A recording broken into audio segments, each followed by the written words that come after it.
On December 27, 1892, Livingstone and Biddle College, now known as Johnson C. Smith University, played in Salisbury, North Carolina, with Biddle winning 5-0. Over time, HBCU football has evolved. HBCU football's popularity continues to rise. Millions attend games each year and millions more watch on television. The HBCU bands provide some of the top entertainment in the country. Over that time, some of the best players to ever play in the National Football League played at HBCUs. Every Monday through Friday on the HBCU Football Daily Podcast, national radio and television host Donal Ware takes a look at what's happening in HBCU football and talks with coaches, players, administrators, and media about the season. Make sure you join the conversation on social media now. Here's your host, Donal Ware. Let's keep things moving here on BOXTOROW, joined by a gentleman in his second season as the head football coach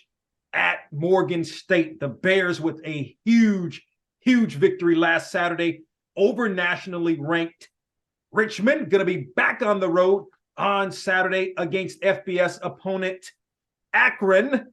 Damon Wilson, the head football coach of the Morgan State Bears, joins us here on BOXTOROW. Coach Wilson, what's going on, man?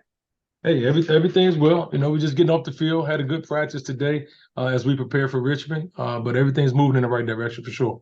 No doubt. Again, condolences on the loss of your father. The funeral is going to be on Monday. For you, I mean, how is it? I don't want to say different. How is it handling the emotions of the loss of your father and still trying to coach this program? First of all, thank you. It's difficult, but the thing I have around a great support system with regard to my family and my players and my coaches.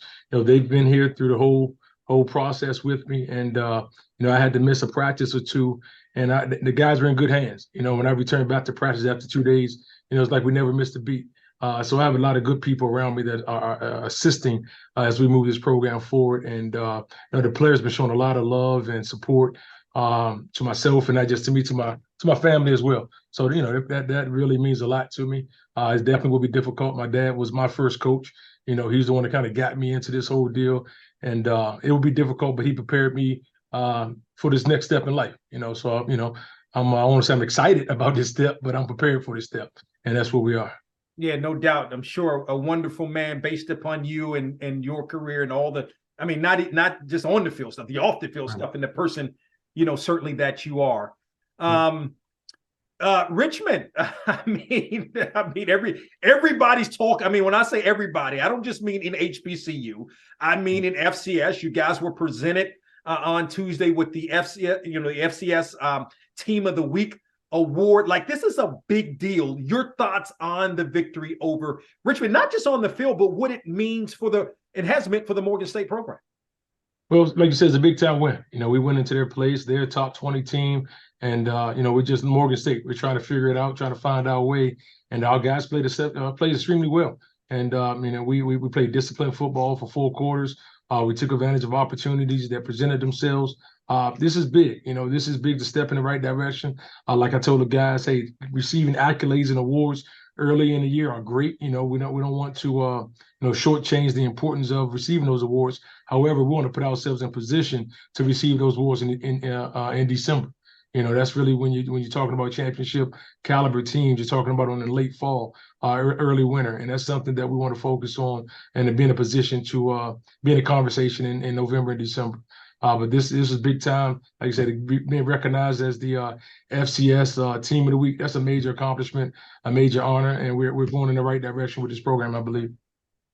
Yeah. How do you, with that, like, how do you temper that? Because, I mean, again, this has been a program. I mean, you go back to the 2014 season when it was a 5-way tie, certainly in the MEAC, and Morgan had the 2 of the 3 tiebreakers enabled the Bears to go to the playoffs. But, and then there's been some, I mean, A&T, I think it was back-to-back seasons when A&T was nationally ranked.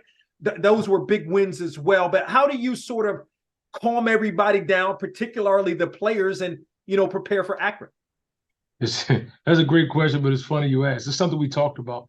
I told the guys that we were going to, we were going to be successful. We we're going to have an opportunity to open some eyes those guys have, kind of brought into that. But then our next step is how we handle success. Then you go to how you sustain success. So the good thing about I have a reference point. I've gone through this before. I've learned a lot from mistakes that I've made in the past with regards to handling team after success or a win. So I have a reference point. I'm teaching. We're talking to the guys about it. So right now we're at that place where we're back to neutral. How you handle success. That game was last Saturday. We have a major challenge ahead of us in Akron, and we have to be prepared to play these guys on Saturday. A couple more thoughts with respect to Richmond, and then respectfully and respecting what you're saying. We're going to move on. Well, first thought is, can you all the wins you had at Bowie State, you had so much success. I mean, is there a win there that sort of equates to this particular win? Well, I thought about that. I want to say that West Alabama win. That was the first playoff win of the university at Bowie State University. And I think that win really opened eyes and allowed other conferences in Division II to recognize that the CIAA plays good football. So that win there, I think, is kind of equal to this type of win, just at another level. But for me, it holds the same type of importance. The only difference is that West Alabama win was in the playoffs. So once again, you want to be able to be relevant in November and December. But yeah, that win there was pretty equal to the one we just had against Richmond. And then how were you able to kind of settle, you and the staff able to settle the team down? Richmond with possession, moved down the field, scored, but you were able to settle the team down, and then your defense from that moment and that point after that touchdown was lights out throughout the rest of the game. I mean, you said we just had to settle down. There was nothing we had to do schematically differently than that first drive. First drive, they bullied us. We went right down the field, and then offensively, we came on the field and pretty much did the same thing. We went right down the field and evened the games up at 7-7. But after that point, both defenses of both programs kind of took over. Then we had a field goal. They had a field goal. Then we ended up kicking a field goal later, and it had to go ahead score after a big defensive play late in the game. And we talk about getting right back to neutral. I don't care if something good, something bad happened. Celebrate it. Be upset for a second, then get right back to neutral. That's something we've been talking about from day one here, and I think the guys showed a great example of that this past Saturday.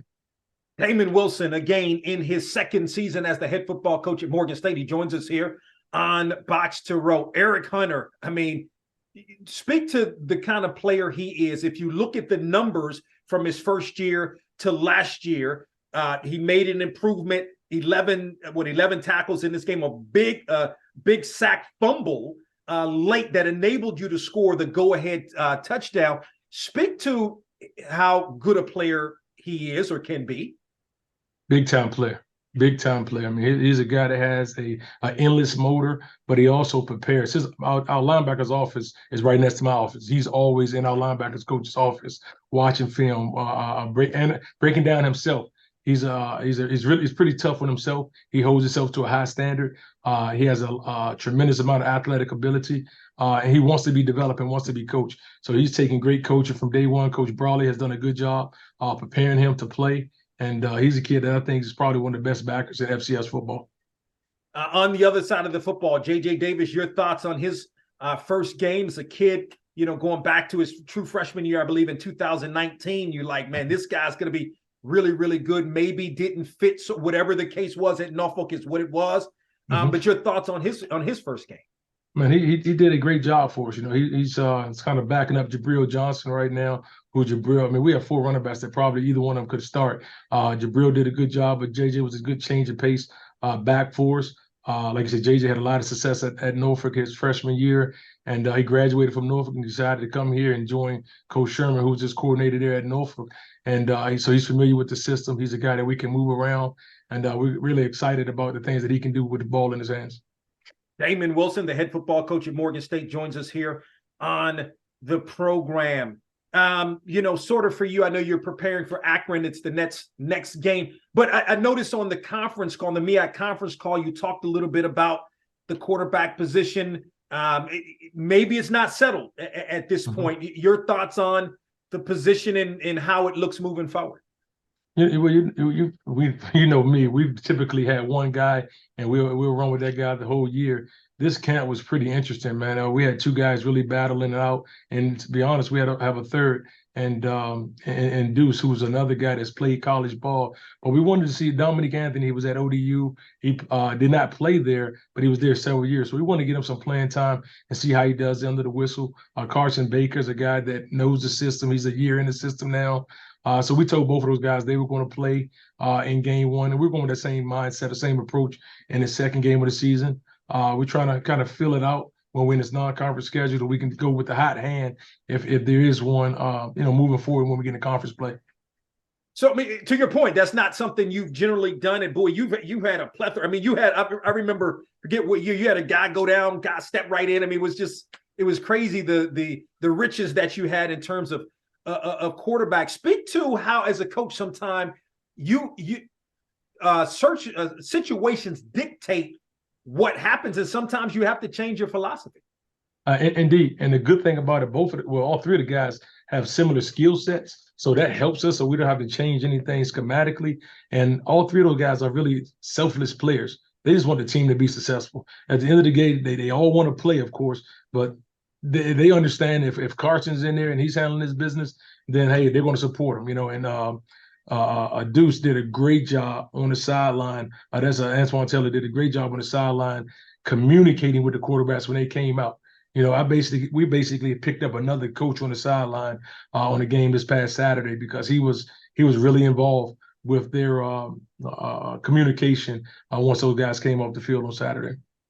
Two last thoughts. You look at the Baltimore and Washington area. It's been basketball. I've been gone for a while, but when I was coming through, it was all about basketball. I mean, you have athletes, right? So you're going to have some good football players. It's all about basketball. Seems, however, that the football is starting to really matter a whole lot more. Your thoughts maybe on how football, particularly at the high school level, has grown in the Baltimore and Washington area? I think that's changed. Like I said, it's changed probably over the last 7 or 8 years. At one time, the DMV, if you will, wasn't a heavily recruited area. Now you pretty much have everyone coming in our backyard to recruit. And I think, and to your point, the high school coaches, I think you get some better quality coaching. I think the guys are playing youth ball and all that good stuff throughout the year. That's helping their skill set.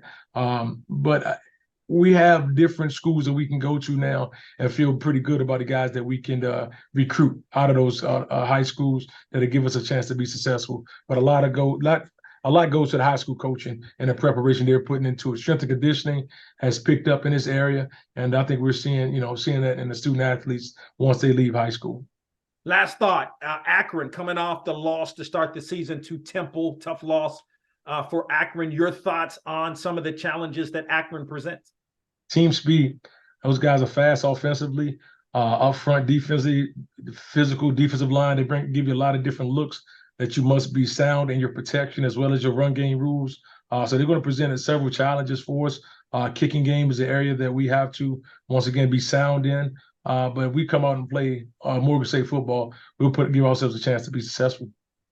Damon Wilson, again, in his second season as the head football coach at Morgan State. The Bears coming off again the victory over Richmond, but on Saturday going to be on the road again, taking on Akron. Coach Wilson, we appreciate the time. Continued success to you and the Bears. Yes, sir. I appreciate you, brother. We hope you enjoyed this episode of the HBCU Football Daily Podcast. You can also listen to the podcast at BOXTOROW.com, iHeartMedia, or wherever you get your podcasts. Don't forget to get your HBCU football fix on BOXTOROW with Donal Ware each weekend on the radio station near you, and on SiriusXM on HBCU, Channel 142, and on ESPNU Radio on SiriusXM, Channel 84. Follow us on Twitter and Instagram at BOXTOROW for the latest in HBCU football, and don't forget to tell a friend.